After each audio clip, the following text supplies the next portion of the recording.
Welcome to science and fun class 11। कैसे हो मेरे प्यारे प्यारे बच्चों? आई जस्ट होप अच्छे होगे।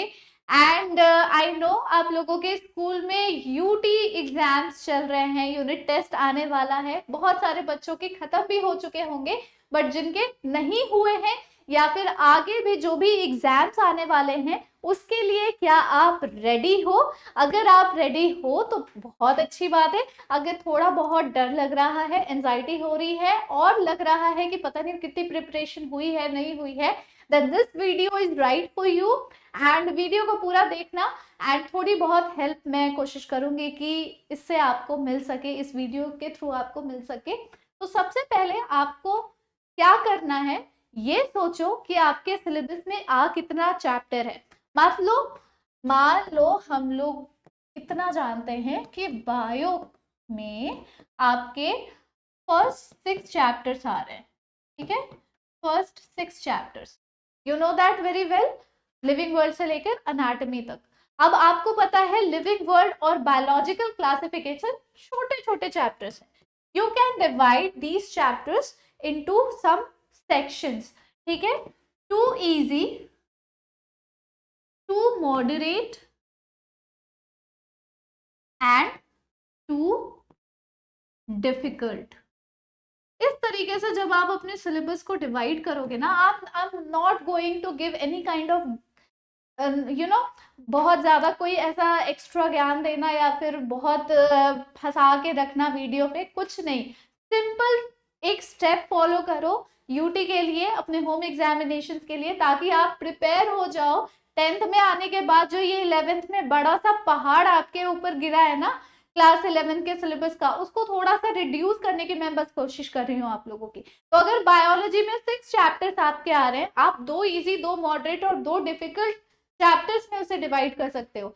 मैं अगर आपको पर्सनली सजेस्ट करूँ कि कौन कौन से चैप्टर्स को आपको किस सेक्शन में रखना चाहिए, तो ये यही होगा कि लिविंग वर्ल्ड और बायोलॉजिकल क्लासिफिकेशन आपके इजी में आ जाएंगे, मॉडरेट में आपकी मॉर्फोलॉजी और एनाटॉमी आ जाएगी, एंड डिफिकल्ट जो चैप्टर हो सकता है उसमें प्लांट किंगडम और एनिमल किंगडम आ जाएगा।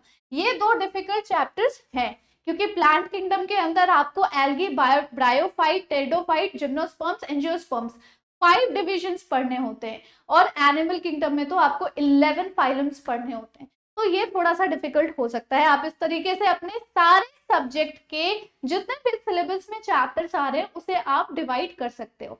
Now I am going to tell you कि आपको क्या स्टेप्स लेने चाहिए एग्जाम से पहले उस पर्टिकुलर सब्जेक्ट को प्रिपेयर करने के लिए। मैं बाकी सारे सब्जेक्ट्स के अलावा बायो के बारे में स्पेसिफिकली बताऊंगी, आपको सेम फॉलो करना है बाकी सब्जेक्ट्स के लिए। बायो में आपको क्या करना है, यू नो वेरी वेल कि आपके 2 इजी चैप्टर्स आपके हैंड में है। 2 easy chapters in your hand, in your hand. तो आपको ये जो हाथ में है ना आपके 2 लड्डू, इसको घपघप से खा जाना है, तुरंत तुरंत खा जाना है। इसका क्या मतलब हुआ, जब भी आप बहुत ज्यादा इजी और रिलैक्स फील करना चाहते हो, आपको बिल्कुल भी मन नहीं कर रहा है कि एग्जाम को लेकर स्ट्रेस ले या फिर कुछ भी इधर उधर का सोचे, आप इवनिंग में स्नैक्स एंड कॉफी के साथ इवनिंग एंजॉय करना चाह रहे हो, उस टाइम पर आपको पता है कि आपके पास 2 इजी ऐसे चैप्टर्स हैं जिसको आप सिर्फ और सिर्फ एक बार दोहरा लोगे या फिर एक बार अपनी सरसरी निगाहों से देख लोगे, तो आपको अच्छे तरीके से वो समझ में भी आ जाएगा और याद भी हो जाएगा। आपको सिर्फ यही करना है, अपने अच्छे वाले टाइम को इन चैप्टर्स के लिए यूटिलाइज करो। जब आप बहुत ही रिलैक्स फील करना चाहते हो, आप बिल्कुल भी हार्डवर्क नहीं करना चाहते, just pick up your book, your NCERT, और बस उससे पेजेस को पलटते रहो, सारी लाइंस एक बार अच्छे तरीके से देखते रहो। अच्छा ठीक है, टेक्सोनॉमी ये होती है, कैटेगरीज इसको कहते हैं, टेक्सोनॉमिकल एड ये है, हर्बेरियम ये है। इस तरीके से छोटे छोटे टॉपिक्स के बारे में आपको सिर्फ एक ब्रिस्क नॉलेज लेना है, एक क्रिस्प आइडिया होनी चाहिए आपके दिमाग के अंदर, एक हल्की फुल्की सी इमेजिनेशन क्रिएट होनी चाहिए कि ठीक है ये पूरा चैप्टर मेरा डन है। ठीक है, अब हम बात करते हैं 2 मॉडरेट चैप्टर्स के बारे में। 2 मॉडरेट चैप्टर्स। नाउ मॉडरेशन का मतलब ये होता है ना कि वो आपको अच्छा भी लग रहा है लेकिन थोड़ी बहुत आपको उसमें दिक्कत आती है। दिक्कत बायोलॉजी में आपको कहाँ आएगी? टर्मिनोलॉजीज में, राइट? कि मान लो फ्लोएम और जाइलम के बीच में क्या डिफरेंस है, पेरिसाइकिल क्या होता है, पित्त क्या होता है, एंड फाइलोटैक्सी, लीव्स की फाइलोटैक्सी कितनी डिफिकल्ट है, पैरेलल वीन्स क्या होते हैं, कॉम्पोजिट लीव्स क्या होते हैं। इतनी सारी टर्मिनोलॉजीज मॉर्फोलॉजी और एनाटॉमी में है कि ये दोनों चैप्टर्स इजीएस्ट होते हुए भी थोड़े से डिफिकल्ट बच्चों के लिए हो जाते हैं। I can understand that.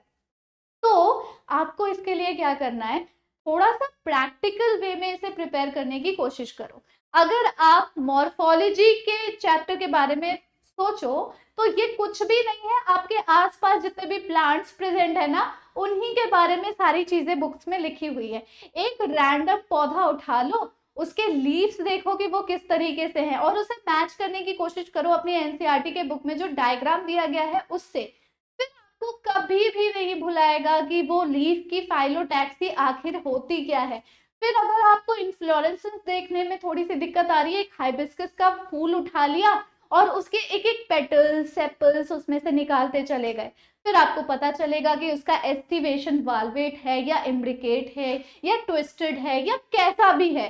फिर आपको पता चलेगा कि उसका गाइनेशियम सुपीरियर ओवरी है या इंफीरियर ओवरी है। ठीक है, ऐसे करके आपको मॉर्फोलॉजी पढ़नी है बहुत ही प्रैक्टिकल अंदाज में। बात करें अगर एनाटॉमी की, तो उसमें कई बार क्वेश्चंस में ऐसा क्वेश्चन पूछा जाता है कि draw the diagram of TS of dicot root. ठीक है, तो डाइकॉट रूट के बारे में डायग्राम बनाने से पहले ना आपको जानना पड़ेगा कि जाइलम की कंडीशंस क्या होती है, मतलब एंडार्क और एक्सार्क कंडीशन किसको कहते हैं, मेटाजाइलम और प्रोटोजाइलम किसको कहते हैं, फ्लोएम किसको कहते हैं, कॉर्टेक्स किसको कहते हैं। तो छोटी छोटी टर्मिनोलॉजीज को डिवाइड करते हुए उसे पढ़ते हुए और हाथ का यूज ज्यादा करिए, पेन का यूज ज्यादा कीजिए, अपने कलरफुल पेन को ज्यादा यूज करते हुए ड्राइंग्स बनाते रहो बनाते रहो। थोड़ा सा आपके लिए आर्टिस्टिक फील भी आ जाएगा कि आप कुछ ड्रॉ कर रहे हो, थोड़ी सी आपकी एंजाइटी इससे भी रिड्यूस होगी and you will feel good while studying. चलो अब हम बात करते हैं टू डिफिकल्ट सब्जेक्ट की, difficult chapter, I mean not subject. तो ये जो दो डिफिकल्ट चैप्टर है ना, इसके लिए बेटा आपको रात में पूरे कंसंट्रेशन के साथ और पूरे हार्डवर्क के साथ आपको क्या करना है, बैठ जाना है। रात में आप बैठोगे और आराम से आपको क्या करना है, एक एक टॉपिक खत्म करते चले जाना है। जरूरी नहीं है कि प्लांट किंगडम एक ही दिन में खत्म कर दिया, एक ही रात में खत्म कर दिया। आप प्लांट किंगडम को 5 डिविजन्स में वैसे भी बांट चुके हो, एल्गे, ब्रायोफाइटा, टेरिडोफाइटा, जिम्नोस्पर्म्स और एंजियोस्पर्म्स, जिसमें कि एल्गे और ब्रायोफाइटा को आप चाहो तो दोनों को एक साथ आप किसी भी टाइम पे कंप्लीट कर सकते हो। फिर आप टेरिडोफाइटा को करो, फिर जिम्नोस्पर्म्स को करो। ऐसे ही फाइलम्स की अगर बात करें एनिमल किंगडम के, तो शुरुआत के जो 3 फाइलम्स है काफी ज्यादा इजी है, एक बार में उसे फिनिश कर सकते हो। तो उसे भी सेम प्रोसेसेस के साथ डिवाइड करो सेक्शंस में एंड इजी, मॉडरेट और हार्ड के सेक्शंस में डिवाइड करते हुए उसे कंप्लीट करो। तो यही था मेरा एक छोटा सा तरीका आपको समझाने का कि आप यूटी के लिए अपना कैसे प्रिपेयर कर सकते हो सारे के सारे सब्जेक्ट। ये सब कुछ मैथ्स, केमिस्ट्री, बाकी के सब्जेक्ट्स के साथ, फिजिक्स के साथ भी अप्लाई किया जा सकता है। इजी, मॉडरेट एंड हार्ड में सेक्शंस डिवाइड करो अपने चैप्टर्स के and you are good to go. All the best for your UT and I just wish all the very good luck to you. Thank you so much and take care बच्चों।